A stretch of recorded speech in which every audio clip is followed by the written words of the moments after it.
गुरुर्ब्रह्मा गुरुर्विष्णू गुरुर्देवो महेश्वरः गुरु साक्षात परब्रह्म तस्मै श्री गुरवे नमः. तस्मै श्री गुरवे नमः. नमस्कार. आपण 14व्या अध्यायात आहोत आणि आज आपण तिसरा श्लोक बघणार आहे. So let us see if I can share the screen. आणि पहिले आपण प्रभुपाद काय म्हणतात ते बघूया. मम यो निर्महद्ब्रह्म तस्मिन् गर्भं दयाम्यहम् संभवः सर्वभूतानां ततो भवति भारत. याचा अर्थ हा आहे की the total material substance called Brahman. आता इथे बघा त्यांनी interestingly total material substance is called Brahman असं लिहिलंय. आपण त्याला टोटल मटेरियल सबस्टन्सला आपण काय म्हणू, आपण प्रकृती म्हणू. पण भक्तीच्या दृष्टिकोनातून Krishna is the final thing, right. आणि Brahman is the total material substance.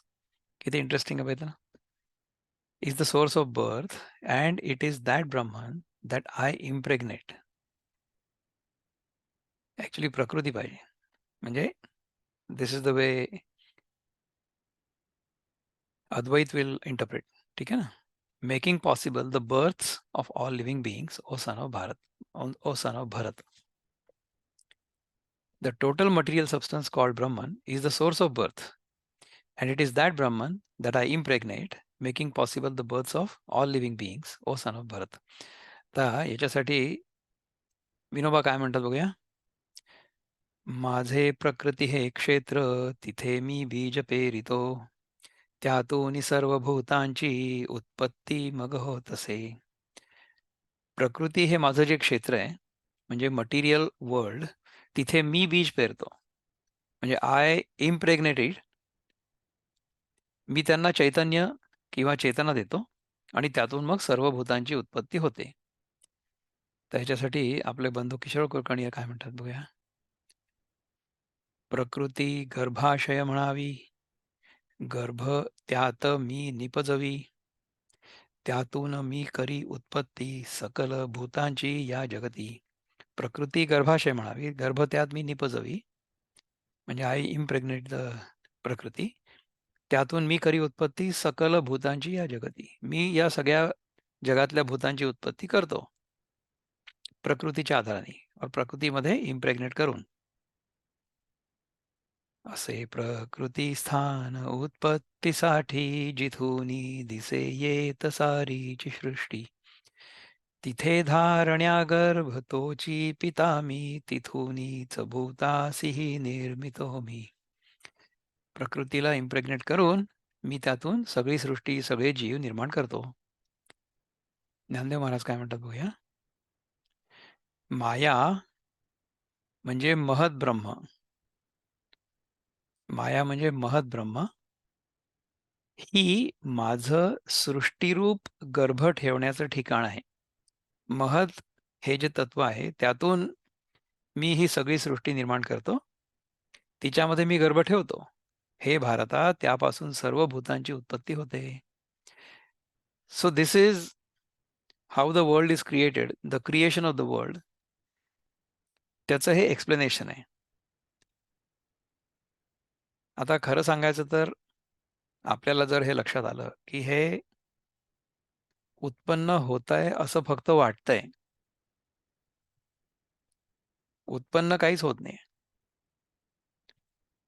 परंतु आपल्याला जे दिसतंय ते कसं उत्पन्न होतं.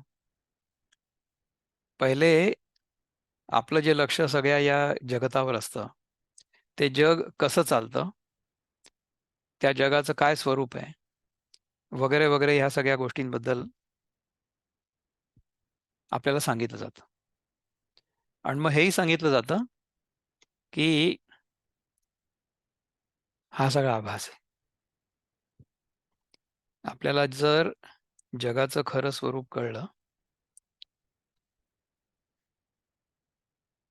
तर मग सरते शेवटी त्याच्याबद्दल वैराग्य निर्माण होईल ना. कसं निर्माण होईल? जर हे कळलं की ते आभासात्मक आहे. जागृतावस्थेमध्ये ते खरं वाटतं, आभासात्मक नाही वाटत. म्हणजे मी समजा या लॅपटॉपला हात लावला, तर हे लॅपटॉप हललं बघा हात. मी माझ्या या हाताला दुसरा हात लावला, तर ही वस्तू आहे असं वाटतं ना. त्यामुळे हे जग खूप खरं वाटतं. जोपर्यंत हे खरं वाटतं, तोपर्यंत आपण त्याच्यामध्ये अडकलेलो राहतो. आपल्याला ते हवं-हवंसं वाटतं. म्हणजे आपल्याला ज्या आवडतात वस्तू त्या हव्याशा वाटतात आणि आपल्या ज्या नको वाटतात त्या नको म्हणजे त्या आपण सोडून द्यायचा प्रयत्न करतो. त्याच्यापासून पळून जायचा प्रयत्न करतो. परवा I was told about an old song की संसार से भागे फिरते हो, भगवान को तुम क्या जानोगे. त्याच्यामध्ये एक अशी ओळ होती की ये पाप है क्या, ये पुण्य है क्या, किंवा कि तुम भोग को पाप मानते हो, हाँ, और त्याग में फंसे हो.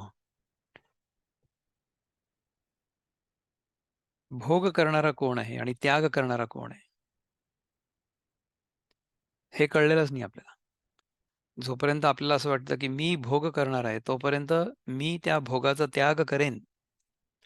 तर त्या भोगाचा मी त्याग करतो आहे, अशी जोपर्यंत माझी भावना आहे, तोपर्यंत तो मी कायम आहे ना.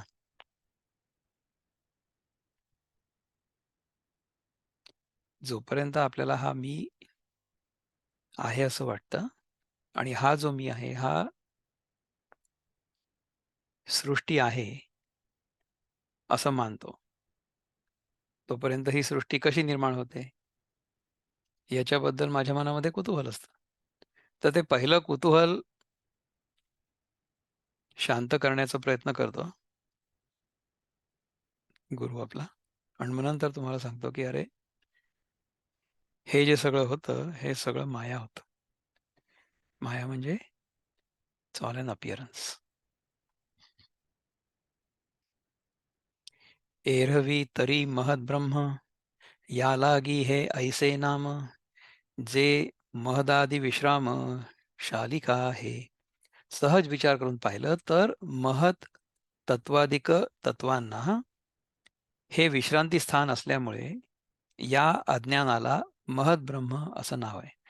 म्हणजे पुष्कळदा काय असतं माहिती आहे का, की Maya is defined as the totality of ignorance. आपलं जे स्वतःबद्दलचं अज्ञान आहे ना, त्याला आपण अज्ञान म्हणू. परंतु जे सगळ्यांचं मिळून अज्ञान आहे, आपल्या सगळ्यांचं, दॅट इज समटाईम्स कॉल्ड माया. तर ही जी माया आहे, ती माया आपल्यावर राज्य करते. So we are influenced by maya. We are controlled by maya. आपण जोपर्यंत हा जीव, ते बाहेरचं जगत आणि तो ईश्वर यांना खरं मानतो, तोपर्यंत ह्या मायेतून आपण सुटू शकत नाही. परंतु या मायेमध्ये देखील उपयोगी माया आहे. उपयोगी माया ही आहे, की आत्ता आपण जे चिंतन करतोय ना, ते त्या मायेच्या कक्षेतच करतोय. This whole conversation is happening in material world. म्हणजे माझ्या तोंडातनं जो आवाज निघतोय, तो ह्या आकाशातून प्रक्षेपित होऊन तुमच्यापर्यंत येऊन पोहोचतोय, तुमच्या कानाला ऐकू येतोय आणि माझ्या मनातले विचार तुमच्या मनापर्यंत पोहोचतायत. हा आवाज झाला किंवा या आवाजाचं प्रक्षेपण झालं किंवा विचारांचा एक्सचेंज झाला, विचारांचं आदान-प्रदान झालं. तर हे सगळंच्या सगळं मटेरियल नेचरमध्ये सुरू आहे, म्हणजे मायेमध्ये सुरू आहे, प्रकृतीमध्ये सुरू आहे. आपण जर बघितलं तर we are only a witness to that. म्हणजे माझ्या अवेअरनेसमध्ये हा गीतेचा क्लास सुरू आहे. माझ्या अवेअरनेसमध्ये माझ्या मनामध्ये काही विचार उठतायत. आपण जे ज्ञानेश्वरीमधल्या ओव्या वाचतोय त्यांच्या आधारावर. ते विचार माझ्या वाणीतून प्रकट होत आहेत. तुम्हाला ते शब्दरूपाने ऐकू येत आहेत. त्यांचा तुम्हाला अर्थ लागतोय, अशी मी आशा करतो. म्हणजे जो अर्थ मला मला म्हणण्यापेक्षा ज्ञानदेव महाराजांना अभिप्रेत आहे. तो आपल्याला सगळ्यांना कळतोय, अशी आपण आशा करू. पण ह्या सगळ्या गोष्टी प्रकृतीमध्येच घडतायत. तर ही जी माया आहे किंवा प्रकृतीचा हा जो आपण आधार घेतोय, हा उपयोगी मायेतला भाग आहे. परंतु समजा आपण मायेमध्ये अडकलो म्हणजे कसं, की आपल्याला वस्तूंबद्दल आकर्षण आहे किंवा देशाबद्दल आकर्षण आहे. ह्या सगळ्या बाहेरच्या गोष्टींबद्दल आकर्षण आहे आणि आपण त्याच्यामध्ये त्या मिळवायला प्रयत्नरत आहोत. असं जर झालं, तर मग त्या मायेमध्ये आपण अडकू. तर तसं नाही करायचं आपल्याला. म्हणजे we don't want to get stuck in maya. मायेचं आणखीन एक उदाहरण कसं दिलं जातं माहिती आहे का? की समजा एखादा मनुष्य असेल आणि त्याच्या भोवती जर 4 शिपाई चालत असतील, तर जो मधला मनुष्य आहे ना, तो जर कैदी असला, तर तो या 4 शिपायांच्या अधीन असतो. परंतु जर पोलीस अधिकारी असला, तर त्याच्याही बाजूला 4 शिपाई चालतील. परंतु त्याचं त्यांच्यावर नियंत्रण असतं. सो कन्सिडर दीज 4 शिपाई ॲज माया आणि जीव जो या मायेच्या अधीन आहे, तो म्हणजे कैदी आणि जो मायेला आपल्या अधीन ठेवतो, तो जीव नाही, तो ईश्वर आहे. So the same Maya will bind us, whereas the same Maya becomes the power of Ishwar to keep us in bondage. माया ही ईश्वराची शक्ती आहे. सो हे जे टोटॅलिटी ऑफ इग्नोरन्स आपण बोललो ना, this is not the ignorance of Brahman or the ignorance of Ishwar. ते ignorance आहे असं वाटतं. इग्नोरन्स म्हणजे काय की ignorance of the essential nature. म्हणजे सापाचा आणि दोरीचा जो दृष्टांत आपल्याला दिला जातो, त्याच्यामध्ये नेहमी ती दोरीच असते. पण आपल्याला ती चुकून साप आहे असं वाटतं. So even though this whole creation is actually Brahman, we call it the world, Jagat. We don't call it Brahman. Or we don't realize की त्याचा जो आधार आहे तो म्हणजे ब्रह्मन, म्हणजे ब्रह्म, परब्रह्म. हे जरा तसं थिअरेटिकल आहे. मी जितकं सोपं करून सांगायचा प्रयत्न करता येईल तेवढा करतोय. विकारा बहुवस थोरी अर्जुना हेची करी म्हणोनी अवधारी महद ब्रह्म. अर्जुना, हेच विकारांना पुष्कळसं वाढवतं, म्हणून हे महद्ब्रह्म आहे असं समज. अव्यक्तवादमती अव्यक्त ऐसी वदंती सांख्याची या प्रतीती प्रकृती हेची. अव्यक्तवादी लोकांच्या मताप्रमाणे याला अव्यक्त असं म्हणतात आणि सांख्याच्या अनुभवाप्रमाणे ह्यालाच प्रकृती असं म्हणतात. वेदांती येते माया ऐसे म्हणजे प्राज्ञाया असो किती बोलो वाया अज्ञान आहे. हे बुद्धिमंतांच्या राजा अर्जुना, वेदांती ह्याला माया असं म्हणतात. उगीच पाल्हाळ किती करायचं. तर हे बोलणं राहू दे. म्हणजे थोडक्यात सांगायचं म्हणजे काय की हे अज्ञान आहे. This all ignorance. आपला आपण पेया विसरू जो धनंजया तेची रूप यया अज्ञानासी. अर्जुना, आपला आपल्याला जो विसर म्हणजे आपण आपलं स्वकीय आत्मस्वरूप विसरणं, हा जो पडलेला आहे ना, हेच त्या अज्ञानाचं रूप आहे. म्हणजे आपण कोण आहोत हे आपल्याला कळलेलं नाहीये. आपण आहो दॅट अल्टिमेट कॉन्शियसनेस. म्हणजे आपण परब्रह्म स्वरूपच आहोत. तेच आपलं खरं स्वरूप आहे. परंतु अज्ञानावश आपण स्वतःला जीव मानून बसलेलो आहोत. आपण स्वतःला देह मानून बसलेलो आहोत. आणि काही एक असे जे विचारावेळे न दिसे, वाती पाहता जैसे अंधारे का. या अज्ञानाचा आणखी एक स्वभाव असा आहे, की ज्याप्रमाणे दिव्याने अंधार पाहू गेला असता तो दिसत नाही, त्याप्रमाणे अज्ञान विचाराच्या वेळी दिसत नाही. आता बघा, की अज्ञान म्हणजे अंधार आहे. अज्ञान म्हणजे अंधार आहे. तर तो अंधार बघण्यासाठी समजा आपण दिवा लावला, की आपण या दिव्याच्या प्रकाशामध्ये अंधाराला बघू. तर दिव्याच्या प्रकाशामध्ये आपल्याला अंधार दिसू शकतो का? विचार करून बघा. त्यामुळे आपलं हे जे अज्ञान आहे ना, जेव्हा ज्ञानाचा प्रकाश पडतो किंवा ज्ञानाची ज्योत पेटते, तेव्हा हा अज्ञान रूपी अंधार आपोआप नष्ट होतो.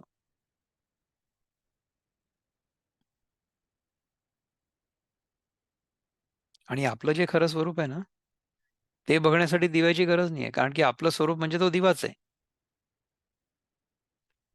त्या दिव्याच्या प्रकाशामध्ये इतर सगळं आपल्याला दिसतं. इतर सगळं आपल्याला दिसतं ह्याचा अर्थच तो दिवा आहे.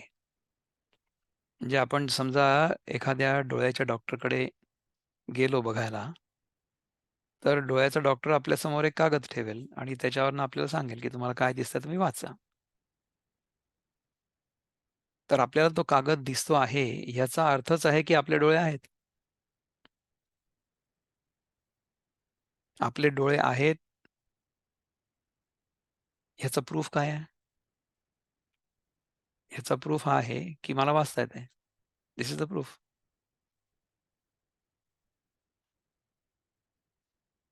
तर मी आहे याच्यासाठी काय प्रूफ आहे? खरं तर मी आहे याच्यासाठी आपल्याला बाहेरच्या कुठल्याही प्रमाणाची आवश्यकता नाहीये. म्हणजे उदाहरणार्थ मला डोळ्यांनी दिसतंय. त्यामुळे मी आहे, मी बघतोय असं मला वाटतं. परंतु समजा मी डोळे बंद केले, तर मला बाहेरचं काही दिसणार नाही. आता मला दिसत नाहीये, पण तरी पण मी आहे ना, नाही का? त्यामुळे जागृतावस्थेमधले किंवा स्वप्नावस्थेमधले जे काही अनुभव आपल्याला येतायत, ते आहेपणाने ओळखणारा मी आहे. आणि आपण जेव्हा झोपतो, रात्री जेव्हा झोपतो, निद्रावस्थेमध्ये हे अनुभव नाही आहेत, या नाहीपणाला ओळखणारा देखील मीच आहे. त्यामुळे मी आहे आणि नाही या दोन्हींच्या पलीकडे आहे. So I am beyond is and is not. कठीण वाटतंय का जरा? Let me go to the next one. आणिकही एक असे, जे विचारावेळे न दिसे, वाती पाहता जैसे अंधारे का. या अज्ञानाचा आणखी एक स्वभाव असा आहे, की ज्याप्रमाणे दिव्याने अंधार पाहू गेला असता तो दिसत नाही, त्याप्रमाणे अज्ञान विचाराच्या वेळी दिसत नाही. हालविली या जाय, निश्चळी तरी होय, दुधी जैसी साय दुधाची ते. ज्याप्रमाणे दुधाची साय दूध निश्चल असताना दिसते आणि दूध ढवळलं असताना दिसेनाशी होते. पै जागरू ना स्वप्न, ना स्वरूप अवस्थान, ते सुषुप्ती का घन जैसी होय. जी मध्ये जागेपणा नाही आणि स्वप्न नाही अथवा स्वरूप स्थिती नाही, अशी गाढ सुषुप्ती असते. आता मी तुम्हाला सांगितलं तेच. का न वियता वायुते, वांझे आकाशरिते, तया ऐसे निरुते अज्ञान गा. अथवा अर्जुना, वायू उत्पन्न होण्यापूर्वी आकाश जसं निष्फळ रिकामं असतं, त्यासारखं खरोखर अज्ञान आहे.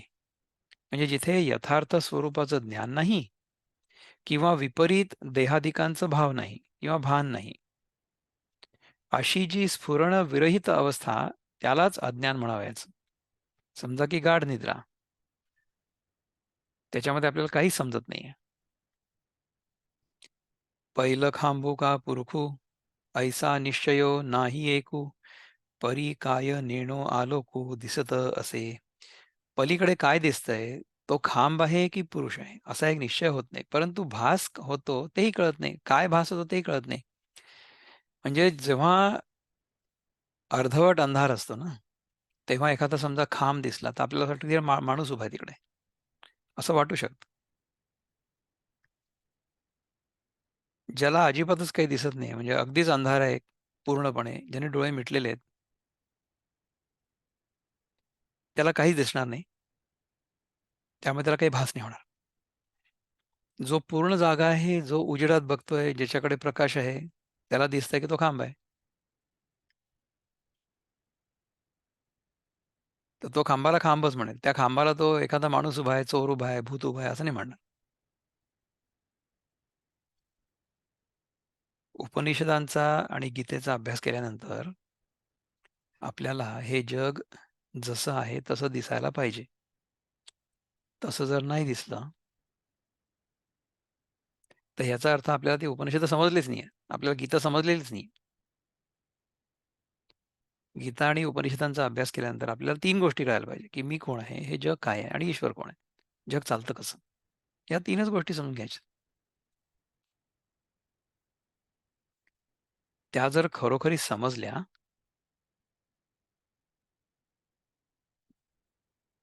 तर मग त्याच्याबद्दलचा भ्रम चालला जाईल ना.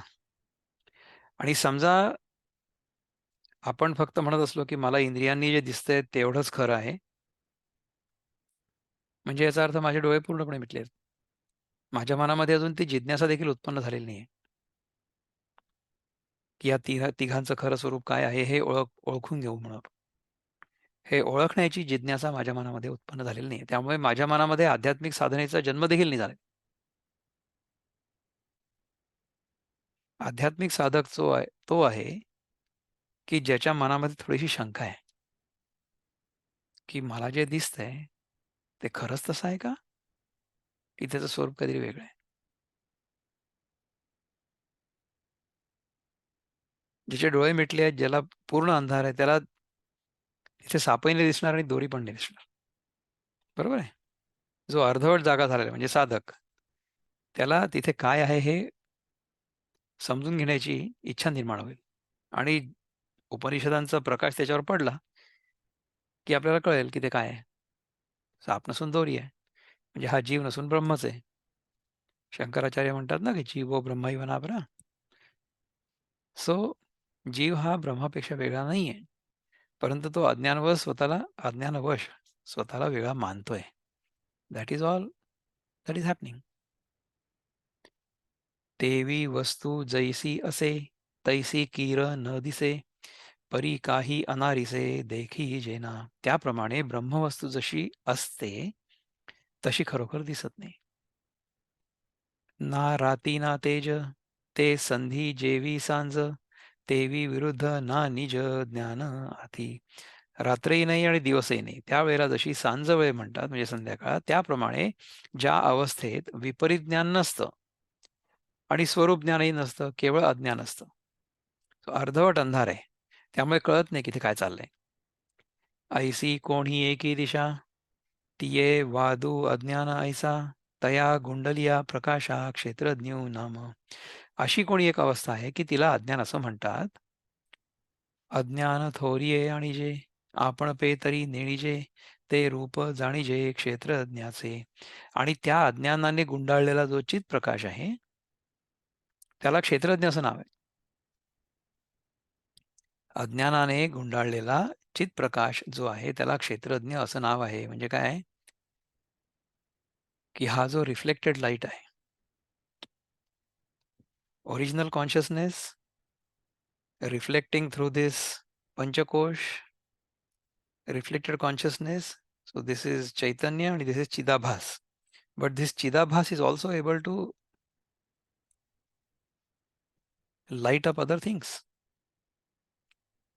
जसं आपण मागे एक उदाहरण बघितलं होतं ना, की सूर्यप्रकाश मग आरशाने आरशाने त्याला आपण दुसरीकडे त्याचं प्रतिबिंब फिरवतो आणि मग तिकडे सुद्धा इथून काहीतरी प्रकाशित होऊ शकतं. सो हा आरशातनं निघणारा जो प्रकाश आहे, असला सूर्यप्रकाश तरी सुद्धा तो रिफ्लेक्शन आहे. तर हे जे रिफ्लेक्शन आहे चैतन्याचं आपल्या जीवामधून, त्याला आपण म्हणू चिदाभास. So that chidabhasa is capable of illuminating other things. आपल्या डोळ्यांनी आपण गोष्टी बघू शकतो ना. So our eyes are illuminating things in the room. So we have this sentience because of the pure consciousness, and this sentience, the reflected consciousness, is called the jiva किंवा चिदाभास. So या जीवामध्ये चिदाभास दिसतो आपल्याला. जीवामध्ये ॲक्चुअल चैतन्य नाही आहे. तो चिदाभास आहे. जोपर्यंत आपण स्वतःला जीव मानतो आहोत तोपर्यंत. आहे ॲक्चुअली तो सूर्यप्रकाशच. परंतु तो सूर्यप्रकाश नसून तो माझा प्रकाश आहे असं मला वाटतं. So this reflected consciousness has the ability to think mistakenly that it is the one who is illuminating everything else. मला माझ्या मीपणाचा जो अनुभव येतो, अहंकाराचा अनुभव येतो. तो अहंकार म्हणजे it's a reflected consciousness. It's not real. खरं काय आहे? खरं चैतन्य आहे, शुद्ध चैतन्य. ते फक्त ह्या चिदाभासामध्ये आहे असं वाटतं आणि त्या चिदाभासाला असं वाटतं, की दॅट इज रिअल. त्याला क्षेत्रज्ञ आहे असं ना त्याला क्षेत्रज्ञ असं म्हणतात. हाची उभययोगू बुझे बापा सांगू सत्तेचा नैसर्गो स्वभाव हा. आता क्षेत्रज्ञाचा स्वभाव सांगतात. अज्ञाला अज्ञानाला महत्त्व आणावं आणि आपल्या स्वरूपाला तर जाणू नये. ते क्षेत्रज्ञाचं स्वरूप समजावं. स्वतःचं स्वरूप माहिती नाही आत्ता आणि अज्ञानाला महत्त्व आणलं. तसा तो क्षेत्रज्ञ आहे.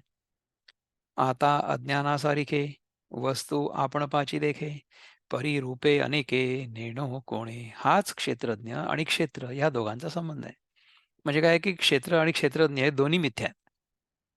This duality of the observed world and the observer is also mithya. It's also an appearance. तो तू बाबा चांगला समज. हा अज्ञानाशी हा अज्ञानाशी संबंध असणं हा सत्तेचा म्हणजे सामान्य चैतन्याचा सहज स्वभाव आहे. म्हणजे डोळे उघडल्यानंतर सकाळी आपण उठलो, की मी बघणारा आणि मी बाहेर जे बघतोय ते जग, ही ड्युॲलिटी, हे द्वैत आपोआप निर्माण होतं ना. याच्यासाठी करावं काहीच लागत नाही. It simply appears. So duality simply appears when we wake up every morning. जैसा रंको भ्रमला म्हणे जा रे मी रावो आला का मूर्छितो गेला स्वर्ग लोका. आता वस्तू म्हणजे आपण आपल्यालाच अज्ञानाप्रमाणे म्हणजे दृश्यत्वाने या नानात्वाने पाहते, परंतु कोणत्या आणि किती अनेक रूपांनी पाहते ते कळत नाही. आता वस्तू म्हणजे आपण आपल्यालाच अज्ञानाप्रमाणे म्हणजे दृश्यत्वाने व नानात्वाने पाहते, परंतु कोणत्या आणि किती रूपांनी पाहते ते कळत नाही. ज्ञानेश्वर महाराज जे काश्मीरी शैविझम शिकून आलेले होते म्हणजे त्यांच्या परंपरेतनं. त्याच्यामध्ये आपल्याला हे जे सगळं जग दिसतंय ना बाहेरचं, ते सगळं बाहेरचं जग म्हणजे चिदविलास असं त्याला म्हणतात. त्याचं नाव आहे. चिदविलास म्हणजे माझ्या स्वतःचाच विस्तार,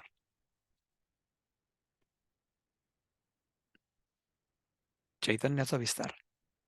so this is all my own manifestation, my own expansion.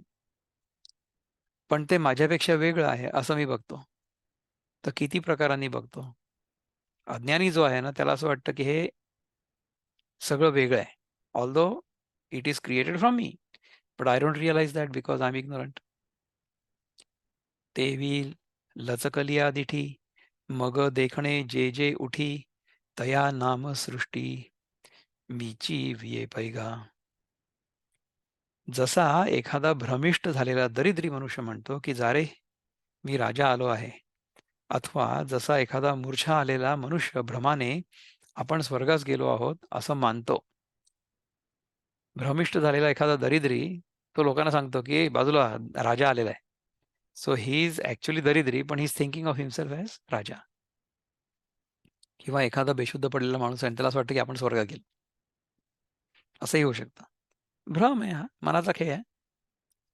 जैसे का स्वप्नमोहा तो एकाकी देखे बहुवा तोची पाडू आत्मया स्मरणे वीण असे. त्याप्रमाणे आत्मस्वरूपावरून दृष्टी घसरल्यावर मग जे जे दृश्य पुढे मांडलं जातं ते त्याचंच नाव मी सृष्टी प्रसवतो. आत्मस्वरूपावरून सृष्टी घसरल्यानंतर see when we lose our attention on our own self, तिथून आपण घसरलो तर आपल्याला बाहेर सगळी सृष्टी दिसते. जो योगी आहे त्याला सृष्टी द्यायची गरजच नाही. किंवा जो अद्वैती आहे त्याला हे माहिती आहे, की ही सृष्टी जी दिसते इट्स ओन्ली अन अपीअरन्स.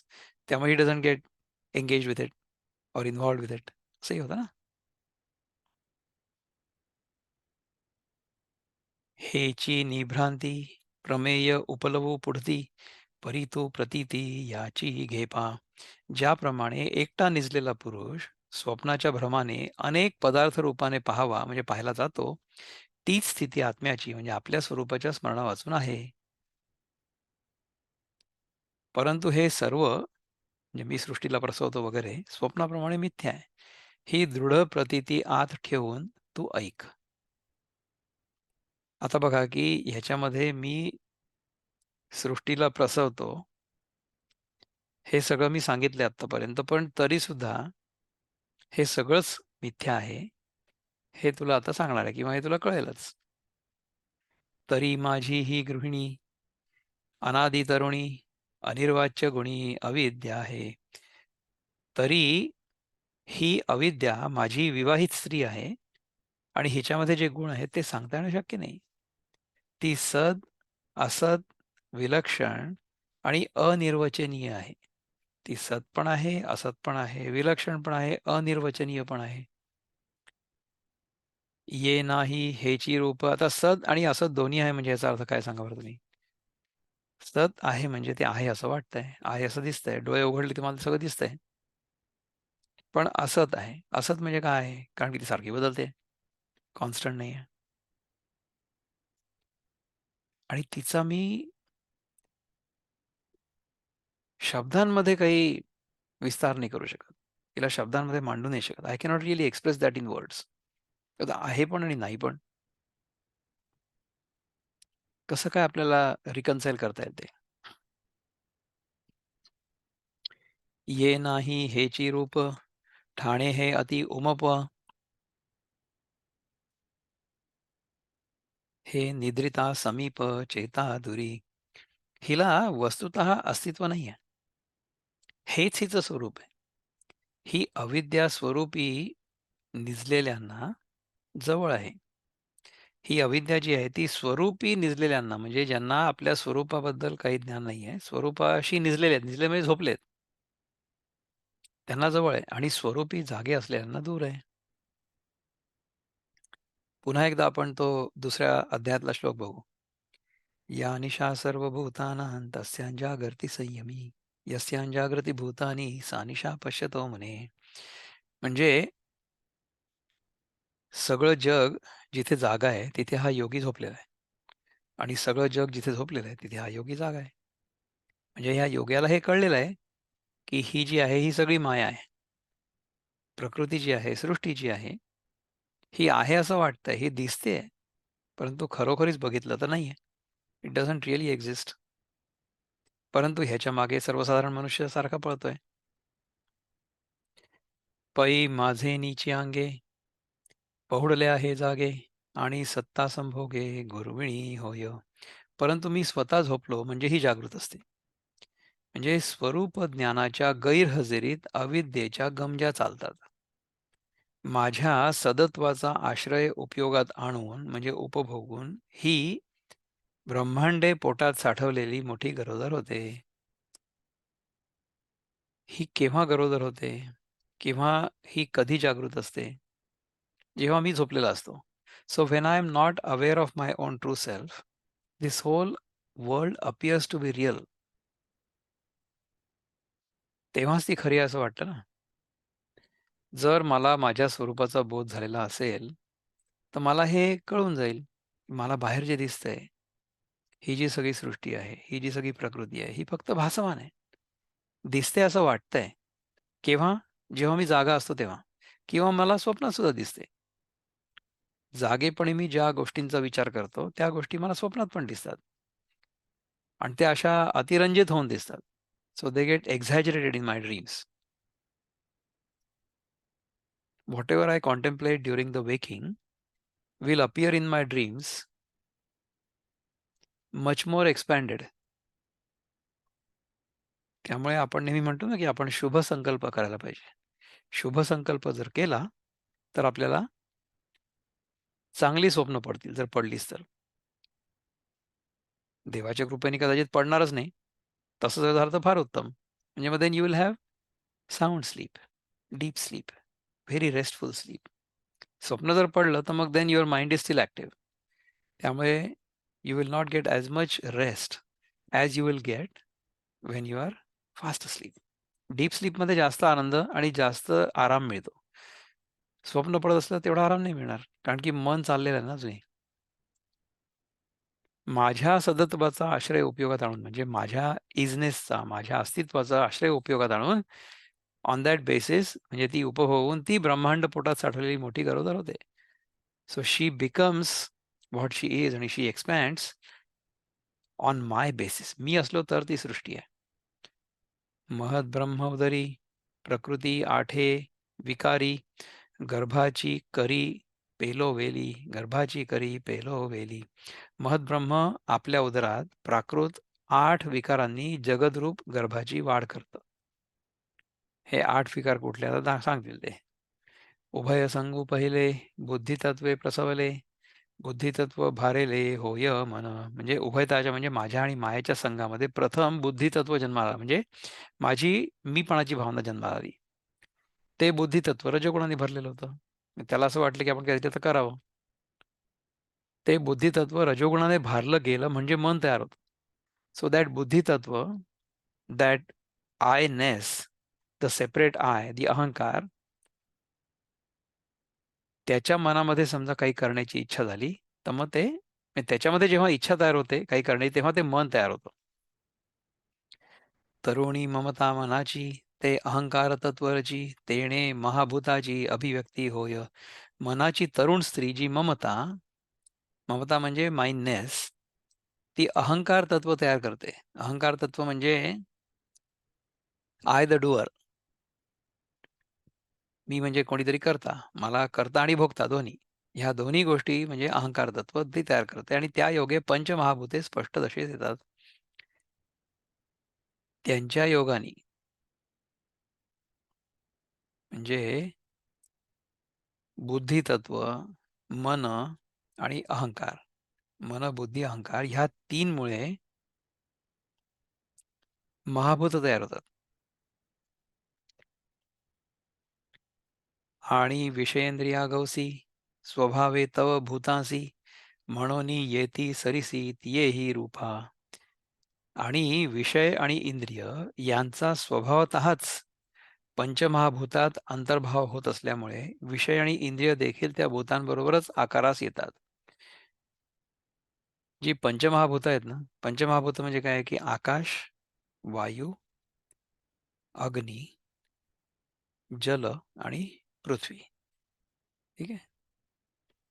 इथर, स्पेस, एअर, नंतर फायर, नंतर वॉटर आणि अर्थ.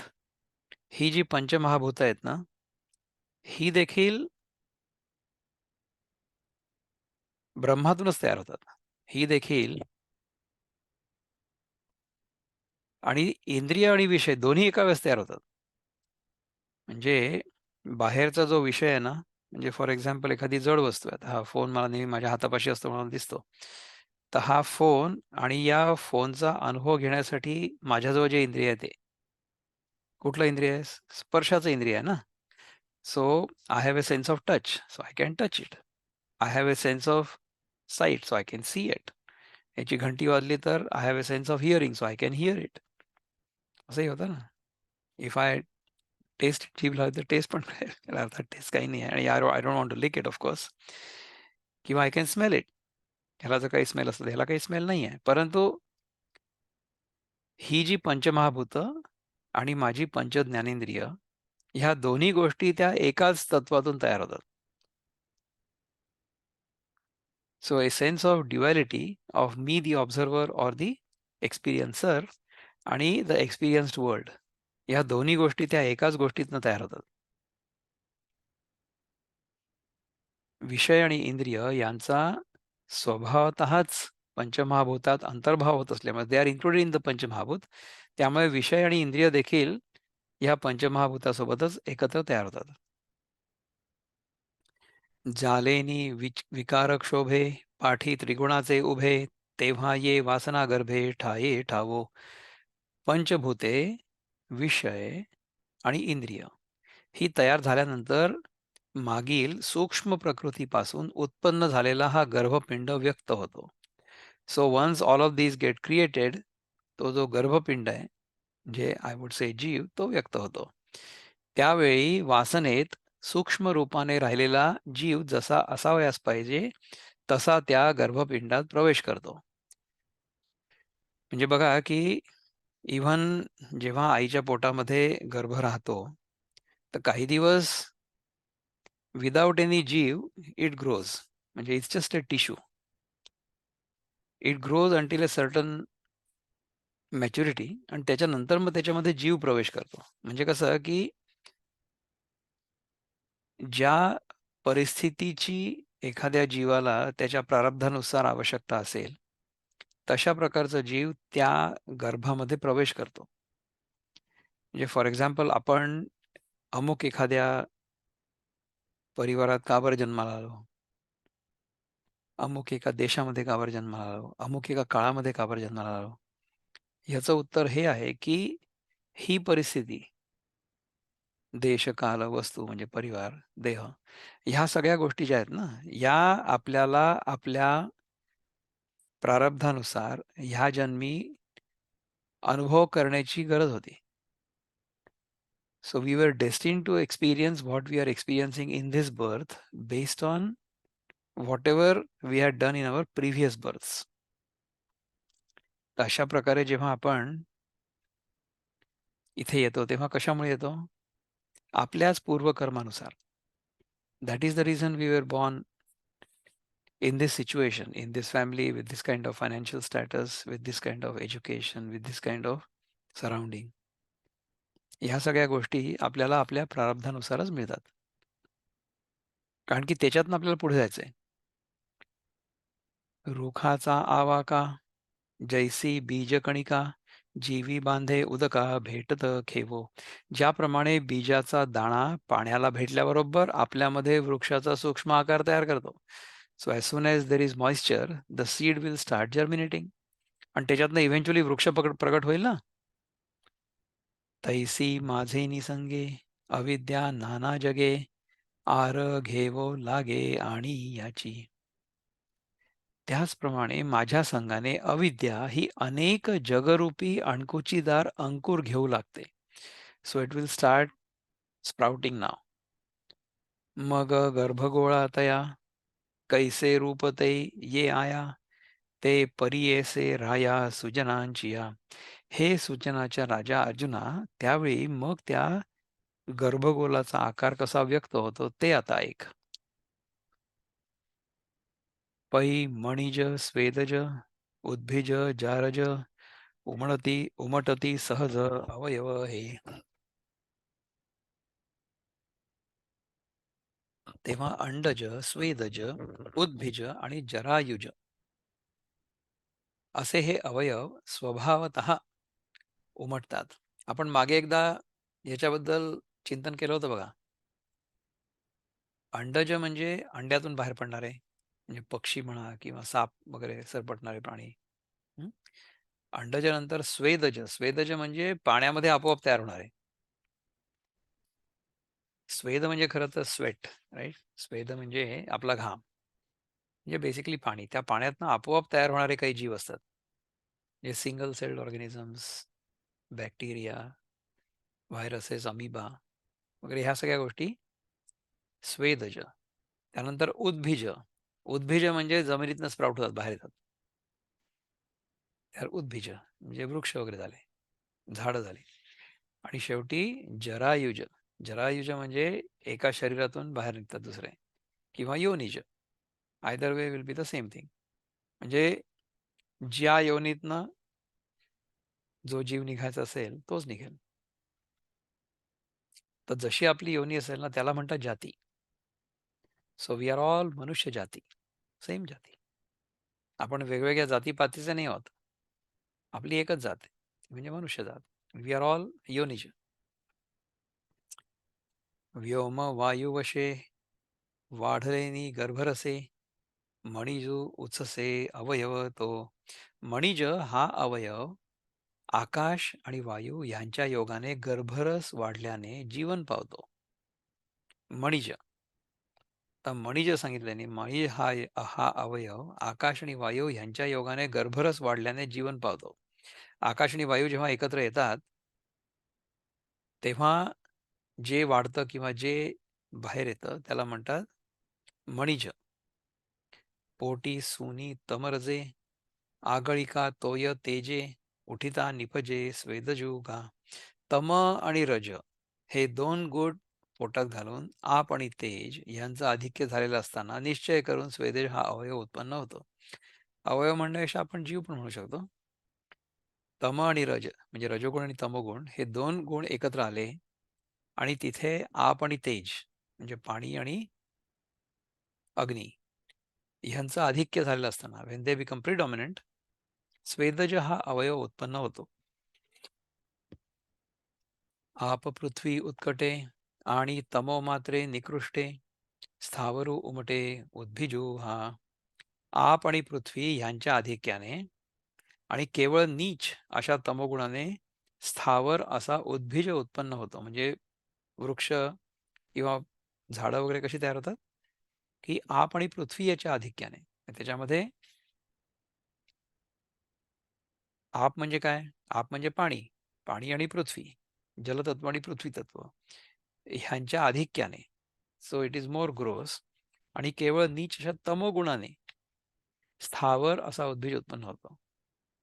त्यामुळे आपल्याला असं म्हटलं ना समजा कोणी की आपण खूप जास्त वस्तूंमध्ये अडकलेलो आहोत आणि आपण सगळ्या वस्तू जमा करतोय. So the one who is shopping all the time आणि कलेक्टिंग थिंग्स, जड वस्तू आपण ज्या तयार करतोय आणि जमा करतोय, अशा प्रकारची जर आपली प्रवृत्ती राहिली तर पुढच्या जन्मी आपण झाड बनू. कारण की ह्या जन्मी आपण सगळ्या गोष्टी जमा केल्या, आपण कोणाला काही दिलं नाही. तर पुढच्या जन्मी आपल्याला झाड बनवून आणि आपल्याजवळ जे आहे ते सारखं द्यावं लागेल लोकांना. लोक आपल्याला दगड मारतील परंतु आपण त्यांना फळं देऊ. Because we were selfish during the last birth. असं होऊ शकतं. आपल्याला झाड बनून राहायचंय का? आणि झाडाचं आयुष्य असतं 300-400 वर्ष किंवा जास्त पण असतं. मग तितके वर्ष आपण नुसतं झाड बनून राहू एका जागी स्थावर. नॉट जंगम. जंगम म्हणजे मुव्हिंग, स्थावर म्हणजे स्टेडी.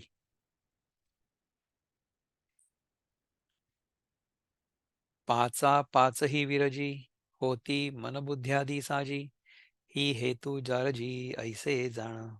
पंचमहाभूत ही सर्वच आपसात सहा करिता राहतात. सहा करिता म्हणजे मनाकरता राहतात. आणि मन आणि बुद्ध्यादी इत्यादी मन आणि बुद्धी इत्यादी ज्ञान साधने तरतरीत होतात. आपल्या ही पंचमहाभूत ही सर्वच आपसात सहा कारिता आणि सहा करिता असं वाचलं, ती सहा कारिता नाही, ती सहकारिता पाहिजे. म्हणजे ही पाचही सर्व आपसात सहकारिता म्हणजे they work with each other symbiotically. ते एकमेकांशी सहकार्य करतात. So they help each other out. आणि मन आणि बुद्धी इत्यादी ज्ञानसाधने तरतरीत होतात. ही मनुष्यादी जारज योनी उत्पन्न होण्याची कारणे आहेत असं समज. ही सर्व पंचमहाभूत जर आपसात एकत्र आली व्यवस्थित आणि मन आणि बुद्धी इत्यादी ज्ञानसाधने तरतरीत असतील तर मनुष्यादी जारज योनी उत्पन्न होण्याची कारणं आहेत हे समज. मनुष्यामध्ये कारण ही सगळी महाभूत आहेत आणि मन आणि बुद्धी पण आहे. बाकी योनींमध्ये आपण पाहिलं की कुठे कुठे अग्नी आणि वायू आहे किंवा कधी कधी अग्नी आणि जल आहे किंवा दुसरीकडे जल आणि पृथ्वी आहे. तर वेगळ्या प्रकारचे जीव तयार होतात. व्हेरेज आपल्याकडे पाचही आहेत. They are all in balance. आणि मन आणि बुद्धी इत्यादी ज्ञान साधने तरतरीत होतात. So they are also sharp. ही मनुष्यादी जारज योनी उत्पन्न होण्याची कारण आहेत असं समज. So these are the reasons we are born as human beings. ऐसे चारी हे सकळ, ऐसे चारी हे सरळ, कर चरणतळ, महाप्रकृती स्थूळ तेची शिर. याप्रमाणे चार भूतयोनी हे ज्याचे सरळ हात आणि पाय आहेत आणि स्थूल जी महाप्रकृती हे ज्याचं मस्तक आहे. प्रवृत्ती पेरले पोट, निवृत्ती ते पाठी नीट, सुरयोनी आंगे आठ ऊर्ध्वाची. प्रवृत्ती हे ज्याचं पुढे आलेलं पोट आहे आणि निवृत्ती ही नीट म्हणजे सरळ पाठ आहे आणि अष्टदेवयोनी ही ज्याची वरची म्हणजे कमरेच्या वरची अंग आहेत. कंठू उल्हासता स्वर्गो, मृत्युलोको मध्यभागो, अधोदेशू चांगू नितम भूतो. आनंदभरीत असा जो स्वर्ग हा ज्याचा कंठ म्हणजे गळा आहे, मृत्यूलोक ही ज्याची कंबर आहे आणि पाताळ ज्या ज्याचा चांगला कमरेचा पृष्ठभाग आहे. म्हणजे आपल्या शरीराच्याच रचनेवरून कुठे काय आहे हे सांगण्याचा प्रयत्न करतायत. तर काय सांगितलं पहिले, की आनंदभरीत असा जो स्वर्ग आहे, त्याचा कंठ गळा आहे. मृत्यूलोक ही ज्याची कंबर आहे आणि पाताळ म्हणजे ज्याचा कमरेचा पृष्ठभाग आहे, कमरेच्या मागचा भाग. ऐसे लेकरू एक प्रसवली हे देख, जयाचे तिन्ही लोक बाळसे गा. अर्जुना, ज्याचे बाळसे तिन्ही लोक आहेत,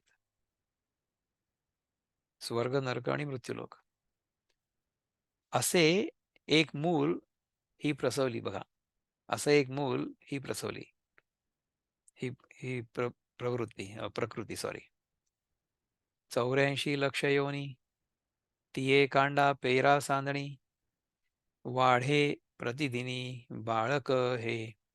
84 लक्ष योनी ह्या ज्याच्या म्हणजे ज्या बालकाच्या कांड्यांचे व पेरांचे सांधे आहेत, असे हे बालक दिवसेंदिवस वाढत आहे. प्रकृतीचीच सगळी वर्णनं सुरू आहेत. याच्यामध्ये जसे हे सांधे असतात ना, तसे हे बोटं आणि पेरं ही हा सांधा आहे बघा बोटाचा आणि हे पेर आहे. म्हणजे कुठलं हे एवढा पोर्शन, हा एवढा पोर्शन पेर आहे आणि हा सांधा आहे. तर हे सांधे आणि पेरं अशाप्रमाणे ही सगळी सृष्टी ह्या 84 लक्ष योनी आहे त्याच्या. ह्या सगळ्या वाढतायत. नाना देह अवयवी, नामाची लेणी लेववी, मोहस्तन्ये वाढवी नित्य नवे. माया ही या बालकाच्या देहाच्या निरनिराळ्या अवयवांवर नामांचे अलंकार घालते आणि मोहरूपी दुधाने ती माया या बालकाला नित्य नवेपणाने वाढवते. तर ही सगळीच्या सगळी पृथ्वी सारखी नवीन होते ना, आणि हिला वाढवण्यासाठी न्यूट्रिशन काय आहे? न्यूट्रिशन इज मोह. आपल्या मनामध्ये जोपर्यंत मोह आहे तोपर्यंत ही सृष्टी अशी वाढत राहणार आहे, अनलिमिटेड. मोह ज्या क्षणी जाईल त्या क्षणी कळेल की हे सगळं इट्स ओनली एन अपिअरन्स.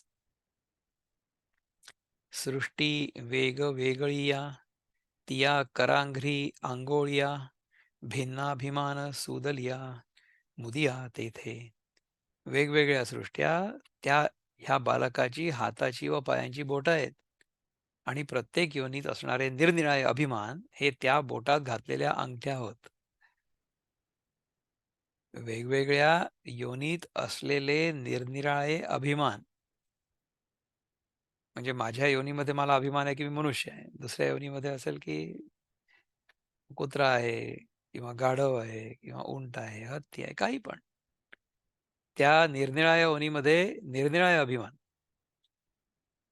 ह्या म्हणजे बोटात घातलेल्या अंगठ्या होत. हे एकलवते चराचर, अविचारित सुंदर, प्रसवोनी थोर थोरावली. स्थावर जंगमात्मक जगतरूपी एकुलत एक आणि अविचारखाली सुंदर वाटणारं असं हे मोठं बालक. ज्याला जन्म देऊन ही माया थोर झाली म्हणजे वडली. स्थावर जंगमात्मक जगदरूपी एकुलते एक आणि अविचारकाली सुंदर वाटणारं असं हे मोठं बालक. जर आपण अविचारी असलो, तर आपल्याला काही कळत नसलं तर सुंदर वाटते ही सृष्टी, असं हे मोठं बालक जन्म देऊन ही माया थोर झाली म्हणजे वाढली. पै ब्रह्मा प्रातःकाळू, विष्णू तो माध्यान्ह वेळू, सदाशिव सायंकाळू बाळा यया. ब्रह्मदेव हा या बालकाचा प्रातःकाळ आहे विष्णू हा मध्यान्ह काळ आहे आणि सदाशिव हा सायंकाळ आहे. तर ही सृष्टी जशी निर्माण झाली, तर त्याचा जो निर्माण काळ आहे तो म्हणजे ब्रह्मदेव. त्याचा जो स्थिती काळ आहे तो म्हणजे विष्णू आणि त्याचा जो लय काळ आहे तो म्हणजे शिव किंवा शंकर. ब्रह्मा, विष्णू, महेश. ह्या 3 गोष्टी आपल्याला दिसतात. अशा प्रकारे आपण 111 नंबरच्या ओवीपर्यंत आता आलेलो आहोत. 111.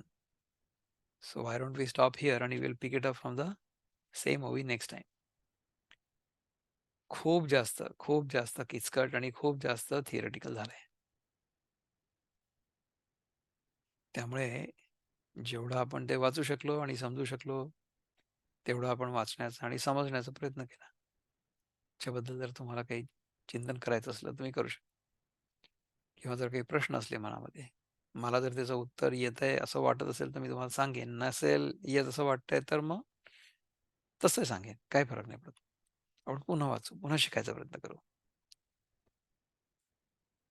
पण मला फ्रँकली शिकायची इच्छा होत नाही, कारण की जी वस्तू नाहीये तिच्यामध्ये जास्त इंटरेस्ट घालून, दाखवून आणि त्याच्याबद्दल शिकायचं कशाला? व्हाय? असं आहे. थांबायचं इथेच. ओम पूर्णमदः पूर्णमिदं पूर्णात् पूर्णमुदच्यते पूर्णस्य पूर्णमादाय पूर्णमेवावशिष्यते. ओम शांती शांती शांती. हरि ओम श्री गुरुभ्यो नमः. हरि ओम. नमस्कार.